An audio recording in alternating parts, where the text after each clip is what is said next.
The cold wind howled through the deserted streets, shaking the bare branches of trees and sending discarded newspapers rolling into the gutters. Winter had come early this year, and the nights were harsh. Under the flickering streetlights, a small figure huddled in the cold, shivering a dog so thin that its ribs pressed against its matted fur. Its golden brown fur, once so vibrant, was dull and crusted with dirt. Its paws were cracked, its eyes deep and sad, bearing the weight of countless days of searching for scraps of food, shelter, kindness. It had no name anymore. It had had a name long ago when small hands stroked its fur and a child's laughter filled its days. But that was before the car ride, before the door opened, before it was pushed out into an unfamiliar neighborhood with the sharp command, "Go away." It waited, confused, for hours, then days, but no one came back for it. Now, he was just another stray star, forgotten. Eleanor Whitmore was 82 years old and had lived in the same small house for nearly 50 years. Her children were grown, her husband was dead, and these days her only companions were the occasional phone call from her granddaughter and the birds that visited her backyard feeder.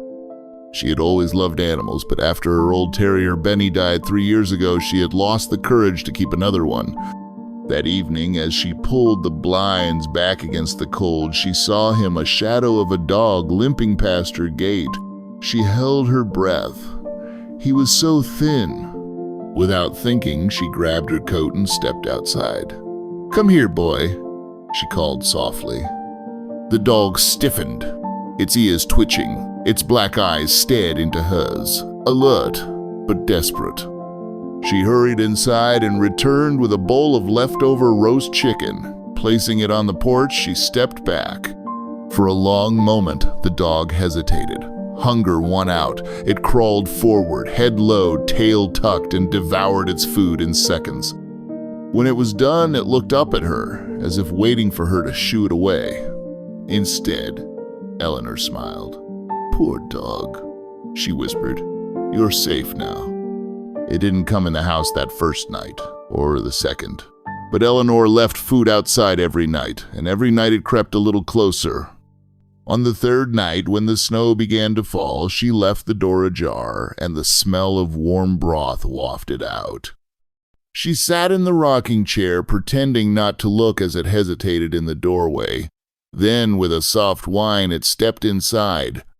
Eleanor didn't reach for it. She let it explore, let it sniff the corners of the living room, let it decide for itself that this was a safe place. When he finally lay down near the fireplace, exhausted, she covered him with a blanket and whispered, "Rest, honey."